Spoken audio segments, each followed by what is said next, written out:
Chapter 6. Imagination, the workshop of the mind. The fifth step toward riches. The imagination is literally the workshop, wherein are fashioned all plans created by man. The impulse, the desire, is given shape, form, and action through the aid of the imaginative faculty of the mind. It has been said that man can create anything which he can imagine. Of all the ages of civilization, this is the most favorable for the development of the imagination, because it is an age of rapid change. On every hand, one may contact stimuli which develop the imagination. Through the aid of his imaginative faculty, man has discovered and harnessed more of nature's forces during the past 50 years than during the entire history of the human race. Previous to that time, he has conquered the air so completely that the birds are a poor match for him in flying. He has harnessed the ether and made it serve as a means of instantaneous communication with any part of the world. He has analyzed and weighed the sun at a distance of millions of miles, and has determined, through the aid of imagination, the elements of which it consists. He has discovered that his own brain is both a broadcasting and a receiving station for the vibration of thought, and he is beginning now to learn how to make practical use of this discovery. He has increased the speed of locomotion until he may now travel at a speed of more than 300 miles an hour. The time will soon come when a man may breakfast in New York and lunch in San Francisco. Man's only limitation, within reason, lies in his development and use of his imagination. He has not yet reached the apex of development in the use of his imaginative faculty. He has merely discovered that he has an imagination, and has commenced to use it in a very elementary way. The imaginative faculty functions into forms. One is known as synthetic imagination, and the other as creative imagination. Synthetic imagination. Through this faculty, one may arrange old concepts, ideas, or plans into new combinations. This faculty creates nothing. It merely works with the material of experience, education, and observation with which it is fed. It is the faculty used most by the inventor, with the exception of the who draws upon the creative imagination when he cannot solve his problem through synthetic imagination. Creative imagination. Through the faculty of creative imagination, the finite mind of man has direct communication with infinite intelligence. It is the faculty through which hunches and inspirations are received. It is by this faculty that all basic or new ideas are handed over to man. It is through this faculty that thought vibrations from the minds of others are received. It is through this faculty that one individual may tune in or communicate with the subconscious minds of other men. The creative imagination works automatically in the manner described in subsequent pages. This faculty functions only when the conscious mind is vibrating at an exceedingly rapid rate, as for example, when the conscious mind is stimulated through the emotion of a strong desire. The creative faculty becomes more alert, more receptive to vibrations from the sources mentioned, in proportion to its development through use. This statement is significant. Ponder over it before passing on. Keep in mind, as you follow these principles, that the entire story of how one may convert desire into money cannot be told in one statement. The story will be complete only when one has mastered, assimilated, and begun to make use of all the principles. The great leaders of business, industry, finance, and the great artists, musicians, poets, and writers became great because they developed the faculty of creative imagination. Both the synthetic and creative faculties of imagination become more alert with use, just as any muscle or organ of the body develops through use. Desire is only a thought, an impulse. It is nebulous and ephemeral. It is abstract and of no value until it has been transformed into its physical counterpart, while the synthetic imagination is the one which will be used most frequently in the process of transforming the impulse of desire into money.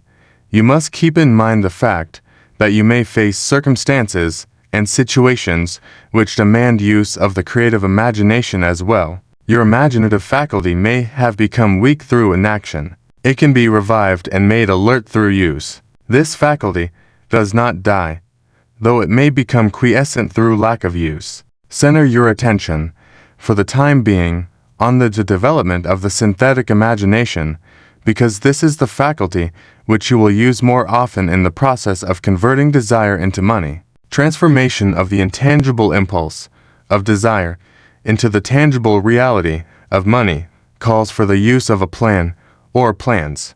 These plans must be formed with the aid of the imagination, and mainly with the synthetic faculty. Read the entire book through, then come back to this chapter, and begin at once to put your imagination to work on the building of a plan, or plans, for the transformation of your desire into money. Detailed instructions for the building of plans have been given in almost every chapter. Carry out the instructions best suited to your needs. Reduce your plan to writing, if you have not already done so.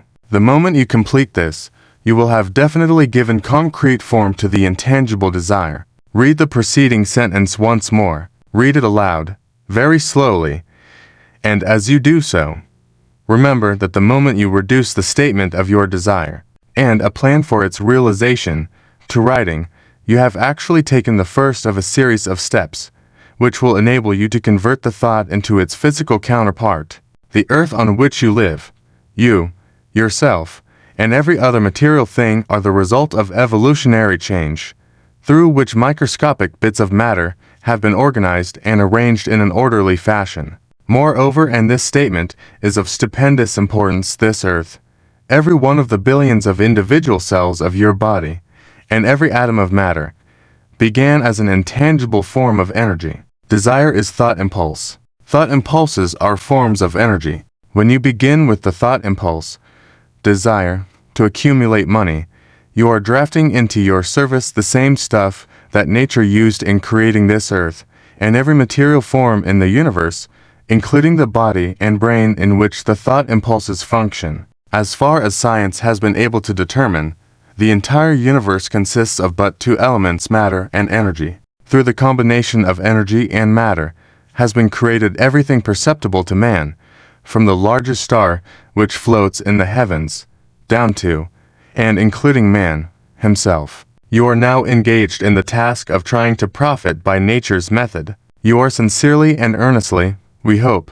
trying to adapt yourself to nature's laws, by endeavoring to convert desire into its physical or monetary equivalent. You can do it. It has been done before. You can build a fortune through the aid of laws which are immutable. But, first, you must become familiar with these laws, and learn to use them, through repetition, and by approaching the description of these principles from every conceivable angle. The author hopes to reveal to you the secret through which every great fortune has been accumulated. Strange and paradoxical as it may seem, the secret is not a secret. Nature, herself, advertises it in the earth on which we live, the stars, the planets suspended within our view, in the elements above and around us, in every blade of grass, and every form of life within our vision. Nature advertises this secret in the terms of biology, in the conversion of a tiny cell, so small that it may be lost on the point of a pin, into the human being now reading this line. The conversion of desire into its physical equivalent is, certainly, no more miraculous. Do not become discouraged if you do not fully comprehend all that has been stated. Unless you have long been a student of the mind, it is not to be expected that you will assimilate all that is in this chapter upon a first reading. But you will, in time, make good progress. The principles which follow will open the way for understanding of imagination. Assimilate that which you understand, as you read this philosophy for the first time. Then, when you reread and study it, you will discover that something has happened to clarify it, and give you a broader understanding the whole. Above all, do not stop, nor hesitate in your study of these principles until you have read the book at least 3 times. For 95-96 then, you will not want to stop. How to make practical use of imagination. Ideas are the beginning points of all fortunes. Ideas are products of the imagination. Let us examine a few well-known ideas which have yielded huge fortunes, with the hope that these illustrations will convey definite information concerning the method by which imagination may be used in accumulating riches. The Enchanted Kettle. 50 years ago, an old country doctor drove to town, hitched his horse, quietly slipped into a drugstore by the back door, and began dickering with the young drug clerk. His mission was destined to yield great wealth to many people. It was destined to bring to the South the most far-flung benefit since the Civil War. For more than an hour, behind the prescription counter, the old doctor and the clerk talked in low tones. Then the doctor left. He went out to the buggy and brought back a large, old-fashioned kettle, a big wooden paddle used for stirring the contents of the kettle, and deposited them in the back of the store. The clerk inspected the kettle, reached into his inside pocket, took out a roll of bills, and handed it over to the doctor. The roll contained exactly $500, the clerk's entire savings. The doctor handed over a small slip of paper on which was written a secret formula. The words on that small slip of paper were worth a king's ransom, but not to the doctor. Those magic words were needed to start the kettle to boiling, but neither the doctor nor the young clerk knew what fabulous fortunes were destined to flow from that kettle. The old doctor was glad to sell the outfit for $500. The money would pay off his debts and give him freedom of mind. The clerk was taking a big chance by staking his entire life's savings on a mere scrap of paper and an old kettle. He never dreamed his investment would start a kettle to overflowing with gold that would surpass the miraculous performance of Aladdin's lamp. What the clerk really purchased was an idea. The old kettle and the wooden paddle and the secret message on a slip of paper were incidental. The strange performance of that kettle began to take place after the new owner mixed with the secret instructions an ingredient of which the doctor knew nothing. Read this story carefully. Give your imagination a test. See if you can discover what it was that the young man added to the secret message, which caused the kettle to overflow with gold. Remember, as you read, that this is not a story from Arabian Nights. Here you have a story of facts, stranger than fiction, facts which began in the form of an idea. Let us take a look at the vast fortunes of gold this idea has produced. It has paid, and still pays huge fortunes to men and women all over the world, who distribute the contents of the kettle to millions of people. The old kettle is now one of the world's largest consumers of sugar, thus providing jobs of a permanent nature to thousands of men and women engaged in growing sugar cane, and in refining and marketing sugar. The old kettle consumes, annually, millions of glass bottles, providing jobs to huge numbers of glass workers. The old kettle gives employment to an army of clerks, stenographers, copywriters, and advertising experts throughout the nation. It has brought fame and fortune to scores of artists who have created magnificent pictures describing the product.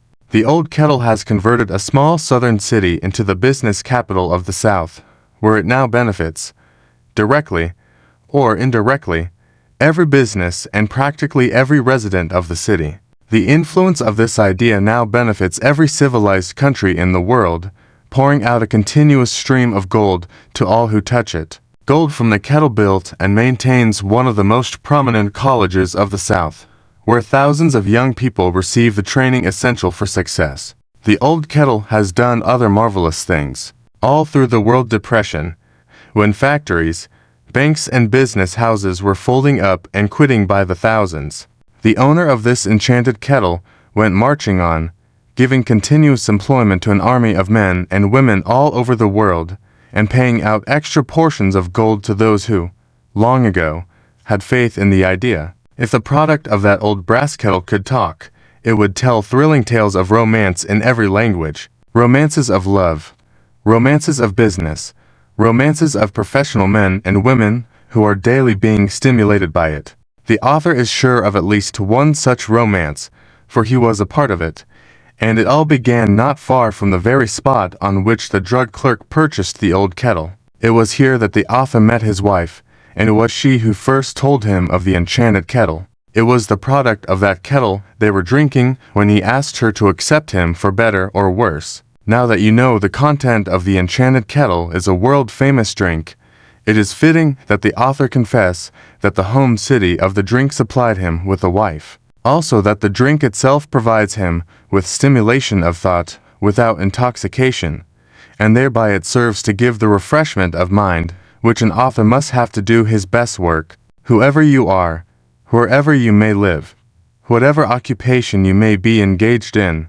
Just remember in the future, every time you see the words Coca-Cola, that its vast empire of wealth and influence grew out of a single idea, and that the mysterious ingredient the drug clerk Asa Candela mixed with the secret formula was ... imagination. Stop and think of that for a moment. Remember, also, that the 13 steps to riches, described in this book, were the media through which the influence of Coca-Cola has been extended to every city, town, village, and crossroads of the world, and that any idea you may create, as sound and meritorious as Coca-Cola, has the possibility of duplicating the stupendous record of this worldwide thirst killer. Truly, thoughts are things, and their scope of operation is the world itself. What I would do if I had $1 million.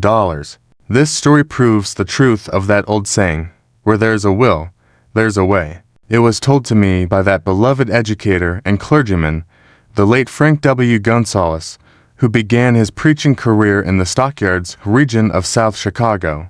While Dr. Gonzalez was going through college, he observed many defects in our educational system, defects which he believed he could correct if he were the head of a college. His deepest desire was to become the directing head of an educational institution in which young men and women would be taught to learn by doing. He made up his mind to organize a new college in which he could carry out his ideas without being handicapped by orthodox methods of education. He needed $1 million to put the project across. Where was he to lay his hands on so large a sum of money? That was the question that absorbed most of this ambitious young preacher's thought.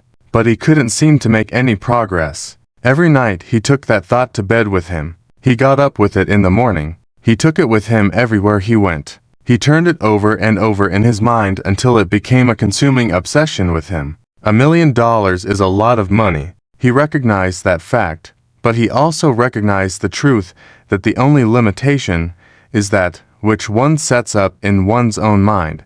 Being a philosopher as well as a preacher, Dr. Gonzalez recognized, as do all who succeed in life, that definiteness of purpose is the starting point from which one must begin. He recognized, too, that definiteness of purpose takes on animation, life, and power when backed by a burning desire to translate that purpose into its material equivalent. He knew all these great truths, yet he did not know where or how to lay his hands on $1 million.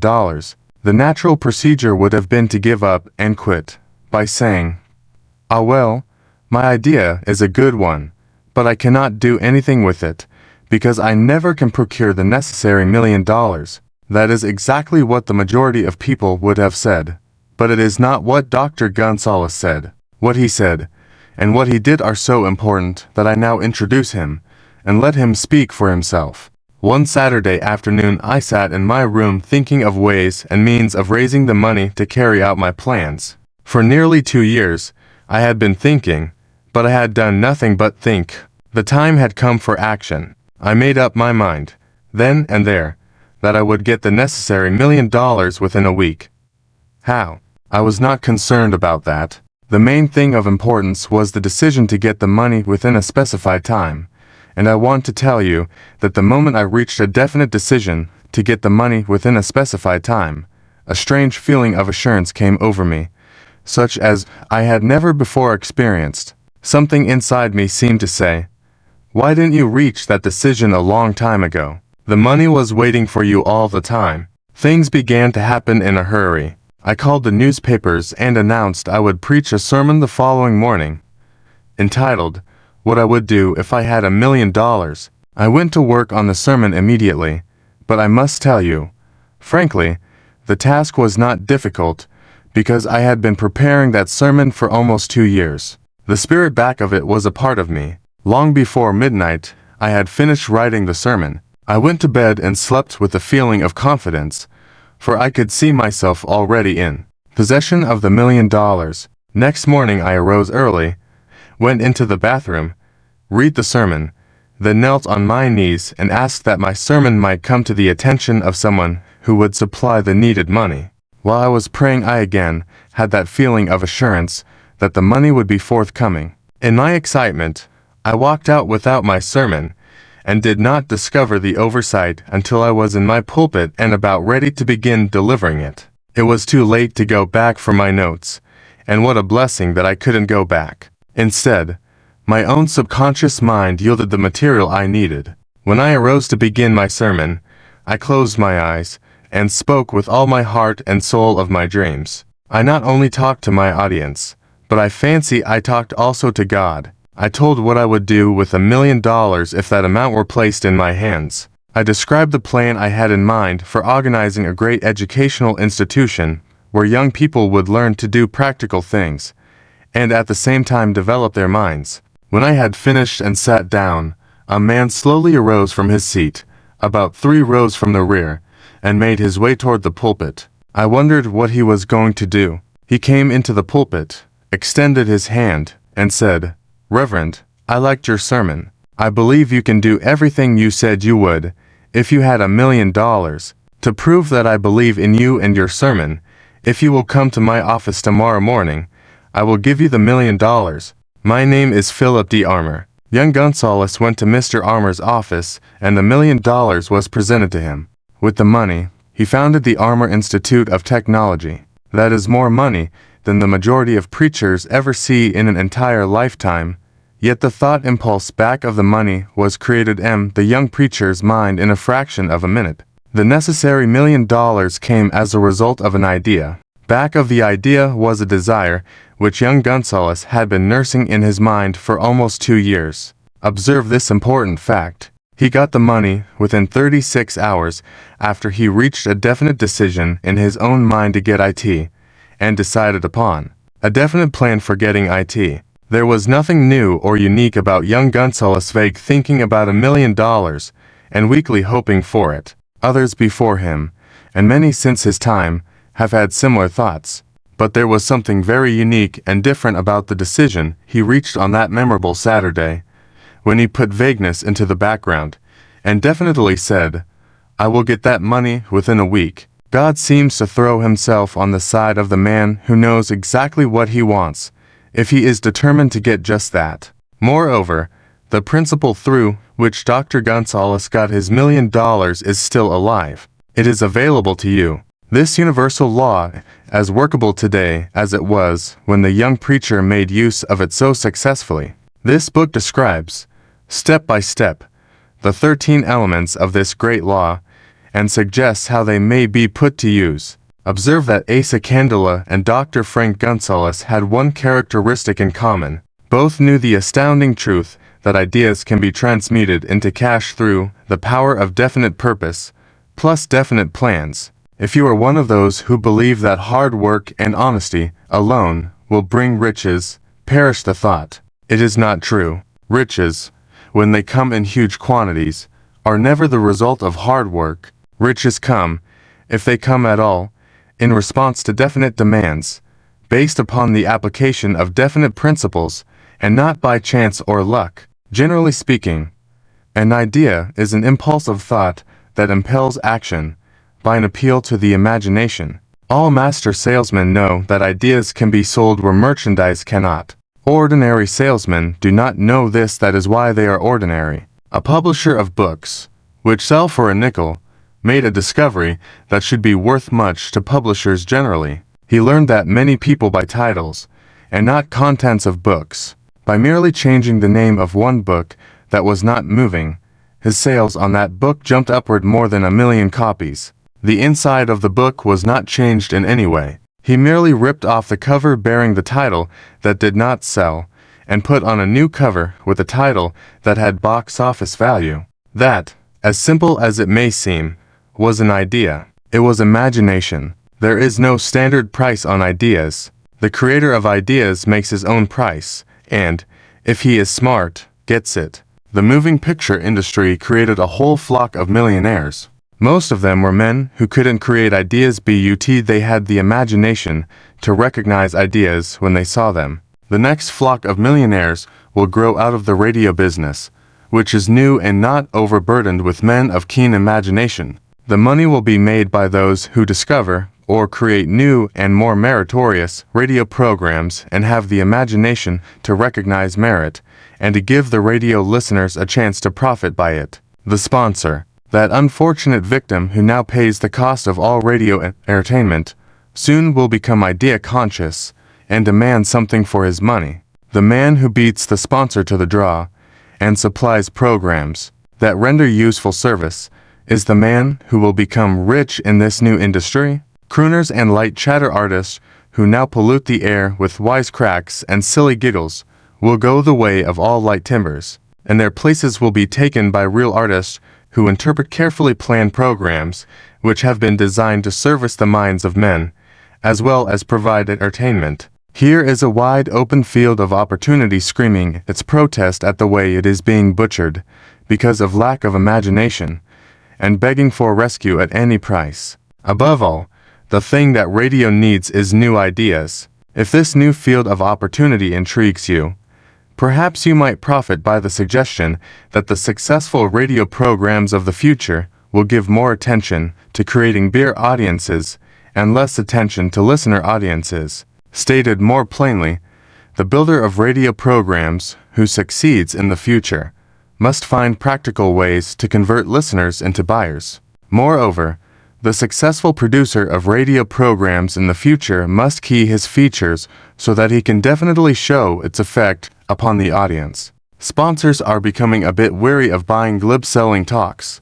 based upon statements grabbed out of thin air. They want, and in the future will demand, indisputable proof that the hosted program not only gives millions of people the silliest giggle ever, but that the silly giggler can sell merchandise. Another thing that might as well be understood by those who contemplate entering this new field of opportunity. Radio advertising is going to be handled by an entirely new group of advertising experts, separate and distinct from the old-time newspaper and magazine advertising agency men. The old-timers in the advertising game cannot read the modern radio scripts because they have been schooled to see ideas. The new radio technique demands men who can interpret ideas from a written manuscript in terms of sound. It costs the author a year of hard labor and many thousands of dollars to learn this. Radio, right now, is about where the moving pictures were when Mary Pickford and her curls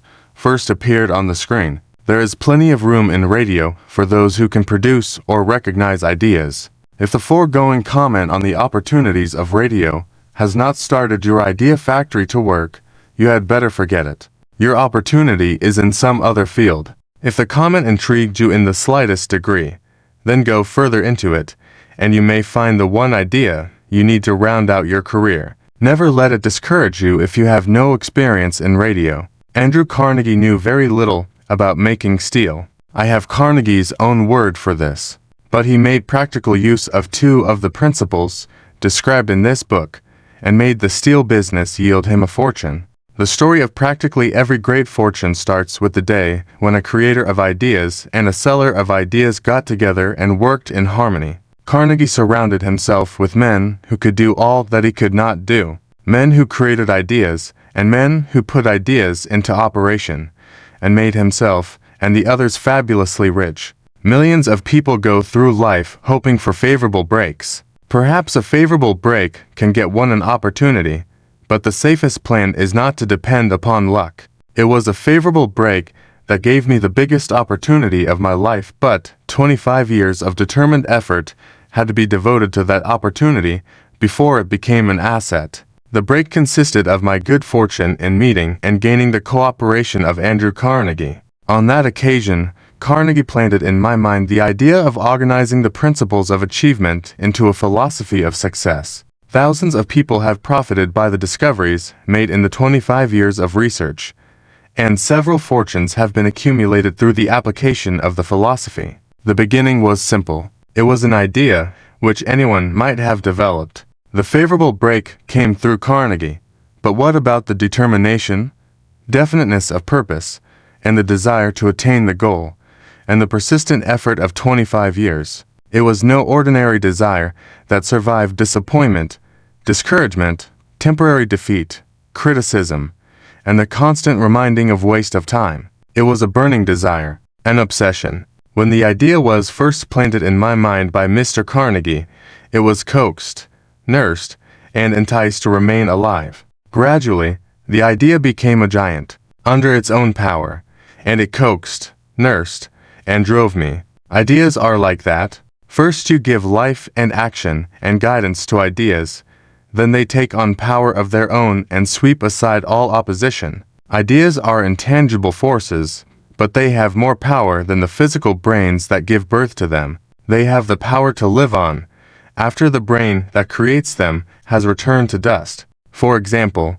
take the power of Christianity. That began with a simple idea, born in the brain of Christ. Its chief tenet was, "Do unto others as you would have others do unto you." Christ has gone back to the source from whence he came, but his idea goes marching on. Someday, it may grow up and come into its own, then it will have fulfilled Christ's deepest desire. The idea has been developing only 2,000 years. Give it time. Success requires nitrogen monoxide explanations. Failure permits nitrogen monoxide alibis.